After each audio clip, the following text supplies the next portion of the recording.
Lawyers of Reddit, what is a detail that your client failed to bring up to you that completely lost you the case? A friend of mine is a lawyer and he said that a client once turned up to court in the actual same outfit he was wearing in the burglary. When the CCTV footage come up in evidence, the client looked down to himself and was like, "Oh shit." Edit. My first ever awards. Cheers. Your Honor. I'd like to plead coincidence. Edit. Thanks for the awards. Folks, I will now make this into a comedy sketch. Unfair dismissal case. The client claimed to have been dismissed without reason or following procedure. After we had started the case, it comes out that not only was he given 3 written warnings but he was also called in for a disciplinary hearing before his dismissal. Don't lie to your lawyer. Had a similar case in regards to tenant law and an eviction order. Dude claimed he never got the written warnings of his landlord. 10 minutes into the case he admits not having checked his letterbox for months due to being over at his GF's place most of the time and was afraid to find letters of his landlord due to missing rent. Still got him a deferral to pay the missing rent in full within 30 days to avoid the eviction. Of course he did not. Sigh. Not a lawyer yet, but I clerked for a DA's office throughout law school. Obviously we don't have clients. But I'll never forget this kidnapping case I worked on. It involved 2 Asian male defendants who were both the same age and looked relatively similar. Witness is on the stand and is asked to identify where the defendant who pushed an Uzi into his face is seated. It's clear the witnesses is having trouble differentiating the defendants. In a true moment of brilliance, one defendant raises his f-king hand and basically points to himself like, "Right here bud." Hands down the dumbest shit I'd ever seen. I thought his defense attorney was going to have a brain aneurysm. That he filmed his offenses for his YouTube channel. The cops didn't even know. A witness brought it up on day 3 of a trial. It was a nice quick change of plea that afternoon. I'll never understand why people record any type of potential illegal act, much less post it on social media. I'm still a law student and this happened during my first internship at a court. A girl among other people was charged with drug possession, but because she had thrown away the drugs and the police couldn't prove that she bought or owned the drugs, BC it could have been one of the other people as well who still had drugs on them. The judge ruled in dubio pro reo. He then asked if she wants to add something and this girl asked if she can get her drugs back. The defense attorney looked like he was about to get a heart attack.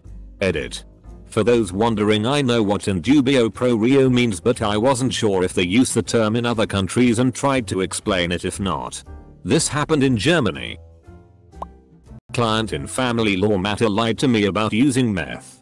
Then used meth with a child in the room and the ex got footage of it on the nanny cam and then made excuses about why they couldn't do a drug test.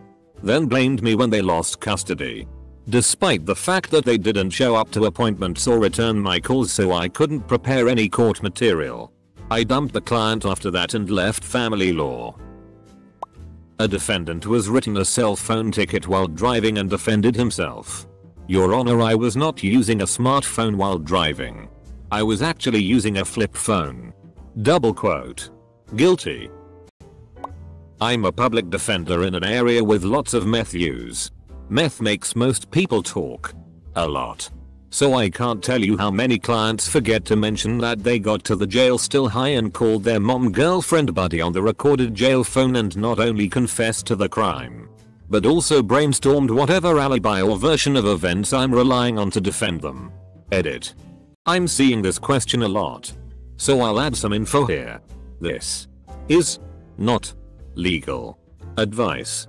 Just explaining things a bit more. Calls to a lawyer are privileged and generally go through dedicated lines that aren't recorded.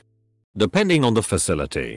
Calls to family, friends, etc. through the normal phones are not privileged, are generally recorded, and can be used in court. There are usually printed signs near the phones and a recorded warning before each call that this is the case. Employment law matter. He claimed to have been unfairly dismissed over bogus performance management. The real reason? He organized via Craigslist to have someone collect a box of his CM from a children's playground. There were explicit messages from him asking what they did with it, and whether they rubbed it all over themselves. The employer provided us the messages. Edit. He was doing this on company time. Case as a paralegal. Negligence case. Client argued that a lack of street lights and a cyclist he couldn't see was responsible for him hitting a wire pole. Upon discovery, the first respondent's report indicated that they found the driver in the driver's seat, pants down, with porn playing on the phone. Wasn't difficult to figure out who was negligent at that point. Not my client, but the son of the opposing party, and presumably the party himself, lied about being blind to make himself seem more sympathetic as a witness. We didn't know either until he took the witness box. Their counsel asked him to take the oath, and he picked the card up and read it. That was the cherry on top of a series of ridiculous events. The judge dismissed the whole thing in our client's favor shortly after.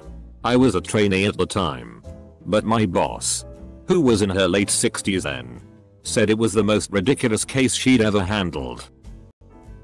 Had a woman with an expensive fur coat and she claimed that the laundry ruined it. It was kinda ruined, but the laundry claimed those stains were already there. Judge ordered an expert opinion, lab, and the fur coat had traces of cocaine and other illegal drugs all over it. There was a raid at her place then and her husband got convicted because they found several kg of drugs. I was involved in a hit and run car accident. My leg was pretty mangled. However, the driver of the car was caught. Turns out he was a rich kid who was driving his mum's convertible Porsche. Denied all knowledge of hitting me, etc. At the trial, the prosecutor asked him how long he had been driving, to which he answered, "Do you mean how long have I been driving, legally or illegally?" The judge then went nuts asking why and when he had been driving illegally. His defense team sat down in their chairs and shook their heads. Needless to say, he lost the case. Interestingly, he died a year later by drowning. He had hired a speedboat and holiday, flipped it over and drowned. Turns out he was drunk at the time. Karma can be a cunt. This one ended my marriage. Well, it was the start of the end of marriage. My husband lost his job in the title mortgage business. Applied for unemployment. Got denied. I decided to help him with his appeal hearing. I asked him multiple times before the hearing, "Is there anything you did that caused them fire you?" He says no, absolutely not, they fired him out of nowhere. Hearing day comes. He testifies under oath that he did nothing wrong. Was a good employee. No issues. Upon cross-examination, the other attorney pulls out documents from one of his real estate closings. Documents he forged and backdated. Had to admit he perjured himself. Needless to say, he didn't get unemployment and he didn't sleep at home that night. Not a lawyer, but a woman I know received several hefty speeding fines. In my country, you can go see a magistrate to have the fines reduced if you plead poverty. She heard about this and decided to give it a shot. So she went to court and told the magistrate a sob story about not having enough money. The magistrate heard her out. Then he asked her, "Madam, what type of car do you drive?" Double quote. She replied in a tiny voice, "A Porsche." Double quote. Edit. Many have raised the fair point that a Porsche doesn't necessarily cost that much and isn't indicative of her financial status. So I'll add that it was not a beat up or old model at the time. She could have paid the fines without breaking the bank. She was just pushing her luck. She's a wealthy woman who just didn't want to pay her fines and the magistrate wasn't having any of it. Not me. But my dad represented a guy in a civil case. He doesn't normally do criminal law. But in this instance the question of a forged signature came up. And his client lied, saying he didn't forge it. My dad was very clear in explaining that admitting to him wouldn't land him in jail. It would just allow him to build a better defense. But he still denied forgery. And so my dad rolled with it. He said his case was completely cut up once it came out that yes, in fact, his client did forge the signature. And X200B. Guys and gals, your lawyers aren't a snitch. They're trying to get you the best possible result. Always be honest to your lawyer. Guy in prison hired me to request a modification of his sentence because he was doing very well, completing a lot of optional programs, no rule violations, etc. He had his family come in and pay and everything to get started. I asked the family and the client if he had requested modification before, because the law said that for his conviction, he could only request modification twice for any one sentence, regardless of if they were granted or denied. Swore up and down he'd never filed before. You can see where this is going. After spending a few hours going over records and preparing documents, a copy of the CCS, the case record basically, finally arrived. He'd personally filed for modification 6 times since he was sentenced with handwritten pleadings that were all denied. So the one he hired me for was a waste of time and would never be considered at all. Friend of mine is a defense attorney. He was representing a guy with a lengthy record for assault. Basically this guy took an AC unit and threw it at his girlfriend. My buddy tells me he was able to get a plea deal for 1 year probation, no jail time. The judge is all ready to accept the deal when he asks the defendant if he had anything he would like to say. The defendant responds, "Yeah, I don't know why they charging me with assault, I never touched her. I just threw an AC at her. This is bullshit." Judge rescinded plea deal because of defendant's attitude, lack of remorse. Went to trial and got a year in jail. Now you put it that way. Maybe I did hit the car. Simple is good. Just now saw a post of a guy whose defendant claimed that the parked cars were at fault, that he hit them. Or maybe some other drivers. Or something else. Definitely not him. Even though it's clear on a CCTV as day that he just didn't watch the road and scraped 3 cars. Still tried lifting the blame blindly. Some people are just sure that everything in the world is to blame. That's not them. Lawyer in the UK. I acted for a member of a famous paedophile hunting group. My client was charged with various offences relating to his vigilantism. Most seriously, causing grievous bodily harm with intent. He wanted me to fight the case on a public interest defense point that is not available to him in statute or at common law, contrary to my advice. I followed his instructions as I'm bound to do.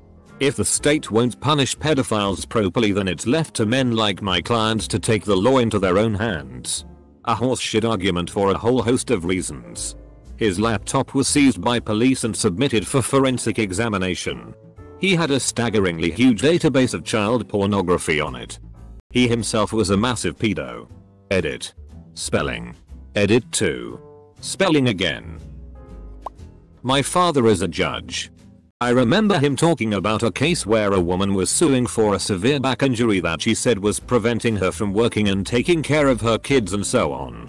In the middle of the trial, a pen rolled off the table and she is bending over trying to reach it from her chair. But pen was too far away. So she stands up and bends over and picks it up and goes back to her seat as if nothing is out of the ordinary. My dad is just looking at her and she snaps at my dad and goes, "What are you staring at?" My dad asked her if she was okay and her response was that she was fine.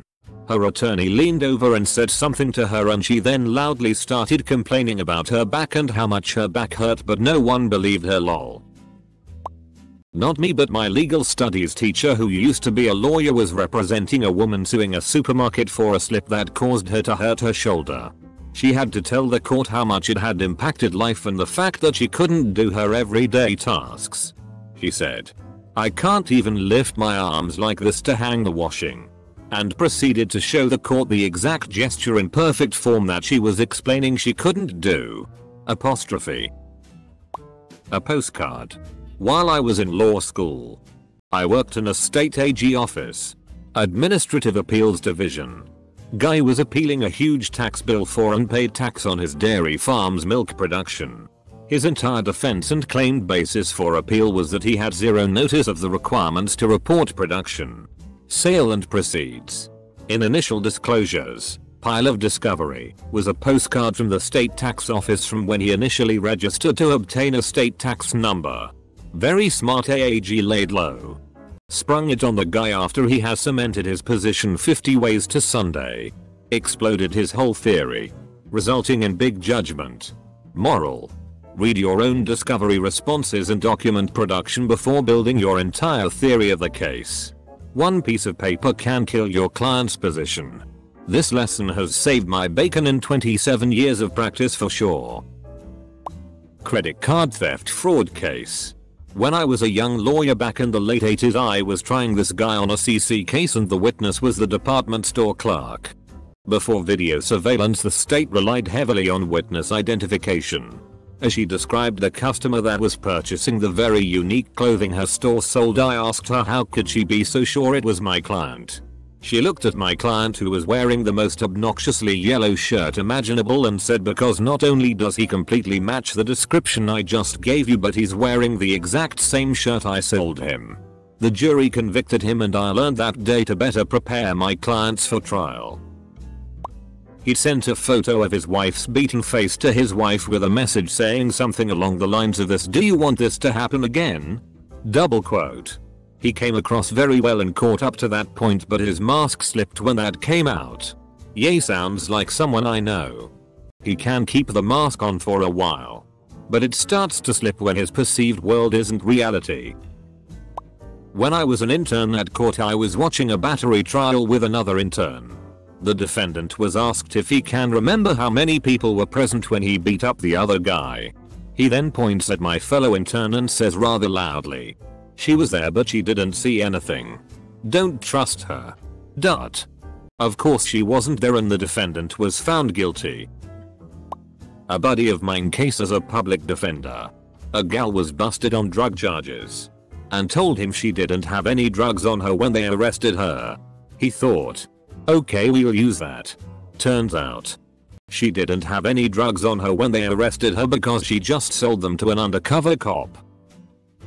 He did pay the Haitian men to beat him up. I moved to dismiss the case based on the fact that they are Nigerian and not Haitian. Also, I countersue for 1 gazillion wacko bucks. Because of reasons.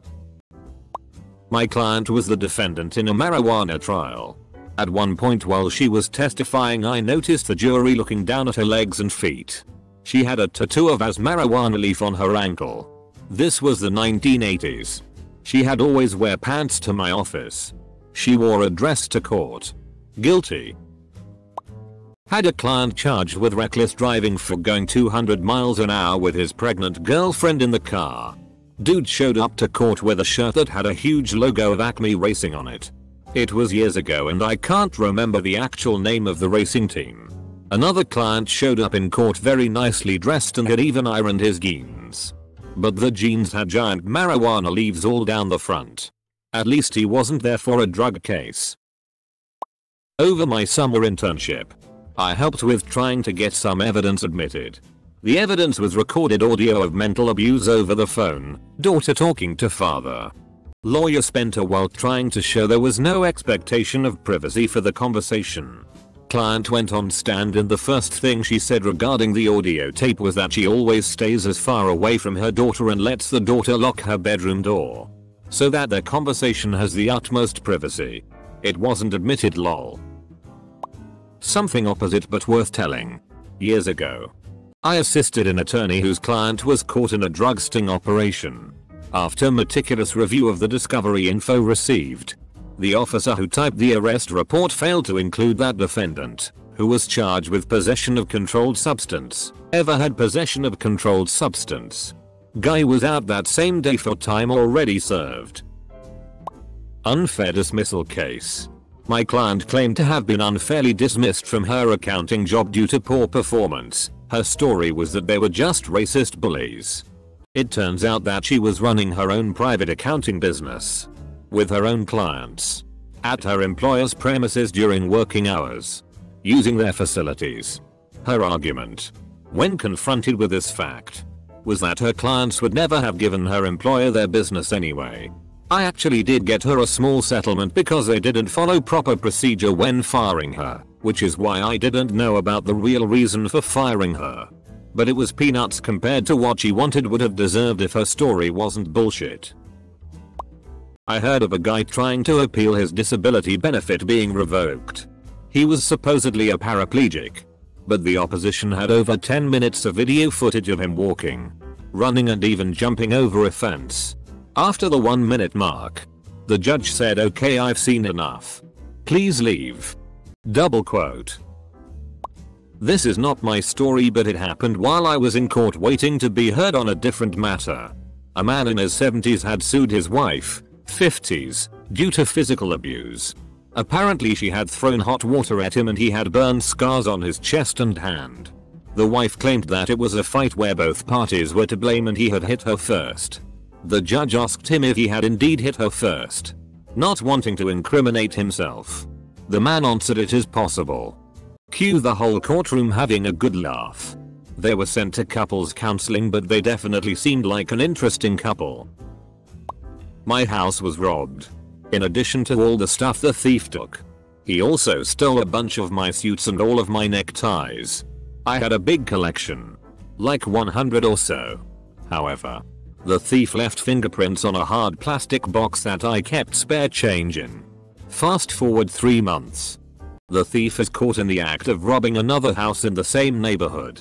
Same detectives on my case and this new theft. They fingerprint the guy and the fingerprints match the ones from my house. At the thief's arraignment, I see him strolling wearing my suit and my tie. I tell the district attorney. He says there's really no way to prove it. However, the tie he chose to wear was a one-of-kind street map of San Francisco and I still had all the documentation to prove it. The district attorney's eyes widen and he informs the judge. The judge has the thief placed under arrest again for possession of stolen property. The thief's lawyer was dumbfounded. It was a nice end to a rough situation. Custody case. Client failed to tell me he was previously convicted of felony child abuse for breaking 16 bones in an infant's body. That he was determined to keep answering the judge's questions in a poor way and not letting me speak once. This was a case against the municipality which denied his request to build a roof terrace. He exclaimed computer says no 3 times when the representative of the municipality brought up zoning plans etc to back up their argument to turn his request down. He was quite excited afterwards and thought it went pretty good. He lost convincingly. Oh, by the way, this guy was a lawyer himself. Clients lie and don't tell you important facts all the time. It happened to me last week. It's one of the most mind-boggling things when you're a young lawyer. But at some point you just learn never believe a word your clients say and do the best job you can. At the end of the day, I'm going home. Had a work comp case where a client claimed he fell off the side of his truck while putting a tarp over the load and hurt his back. It seemed legit as he was taken to a hospital and they had given him meds. As we were pursuing the case, it turns out the company had a surveillance camera. The injury seemed fishy to the employer, so they looked at the recording. It turns out the idiot had climbed off the side of the truck, then laid down on the ground and started yelling for help. He had made the whole thing up. No wonder employers question work comp injuries. This guy ruined it for the legitimate claims. Also not a lawyer, but my parents got sued by a man who broke his ankle real bad on the water meter next to our carport. Legally it should have been covered, but the house had just been built, with dad the project manager, and the yard was still a bit of a building site. The funny thing is the dude fell onto the water meter from the carport while robbing my parents. Anyway, he won the case because my parents couldn't prove that he was the one who robbed them. Client said his ex owed him a lot of money and that she was trying to get out of paying him back by getting a protective order against him. Seemed reasonable, so I took his case. At the hearing it came out that they were never a couple. That he was sending sex toys to her residence on a weekly basis and that she never asked for the thousands of dollars he gave her over the years. Stripper. We lost. He got laughed out of court and he learned a valuable lesson. Tell your lawyer the good and the bad stuff before trial.